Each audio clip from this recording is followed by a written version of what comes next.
കാലിച്ചാനടുക്കം ശാസ്താംപാറ ശ്രീ ധർമ്മശാസ്താ ക്ഷേത്രത്തിൽ 2027 വർഷത്തിൽ നടത്തുന്ന നവീകരണ കലശ മഹോത്സവത്തിന്റെ സംഘാടക സമിതി യോഗം നടന്നു. കാലിച്ചാനടുക്കം ശാസ്താംപാറ ശ്രീ ധർമ്മശാസ്താ ക്ഷേത്രത്തിൽ 2027 വർഷത്തിൽ നടത്തുന്ന നവീകരണ കലശ മഹോത്സവത്തിന്റെ സംഘാടക സമിതി യോഗം നടന്നു. യോഗത്തിൽ ക്ഷേത്രം സെക്രട്ടറി രാജൻ നമ്പ്യാർ സ്വാഗതവും ക്ഷേത്രം പ്രസിഡന്റ് കെ തുളസിദാസ് അധ്യക്ഷതയും വഹിച്ചു. യോഗത്തിന്റെ ഉദ്ഘാടനം കോടോംബേളൂർ ഗ്രാമപഞ്ചായത്ത് പ്രസിഡന്റ് ജയചന്ദ്രൻ ഭദ്രദീപം കൊളുത്തി ഉദ്ഘാടനം നിർവഹിച്ചു.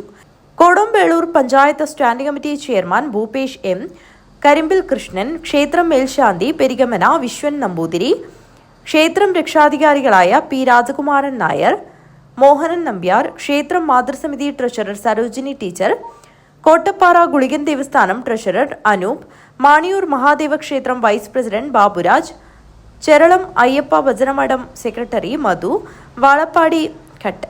വളാപ്പാടി ശ്രീ മുത്തപ്പൻ മടപ്പുര സെക്രട്ടറി രാജൻ പി, കർണാടത്ത് ശ്രീ മുത്തപ്പൻ മാതൃസമിതി സെക്രട്ടറി അജിത സന്തോഷ് എന്നിവർ സംസാരിച്ചു. രക്ഷാധികാരികളായി സ്ഥലം MP Rajmohan Unnithan, MLA Govindan Pallikkappil, block panchayat president Bindu, Kodombelur panchayat president P Jayachandran, ക്ഷേത്രം തന്ത്രി പത്മനാഭ പട്ടേരി, മേൽശാന്തി വിശ്വൻ പെരിഗമന, ചെയർമാൻ ഭൂപേഷ്, മധു A, രാജകുമാരൻ നായർ, കുഞ്ഞിക്കണ്ണൻ നായർ, നാരായണൻ ഗുരുസ്വാമി എന്നിവരെ രക്ഷാധികാരികളായി തിരഞ്ഞെടുത്തു. 20 പേരടങ്ങുന്ന സ്വാഗത സംഘം രൂപീകരിച്ചു. ചെയർമാനായി കരിമ്പിൽ കൃഷ്ണനെയും വൈസ് ചെയർമാനായി രാജേന്ദ്രൻ നമ്പ്യാരെയും കൺവീനറായി തുളസിദാസിനെയും ട്രഷററായി P നാരായണൻ പുഷ്പഗിരിയെയും തെരഞ്ഞെടുത്തു. വിവിധ സബ് കമ്മിറ്റികളെയും തെരഞ്ഞെടുത്തു. News bureau, Kanhangad.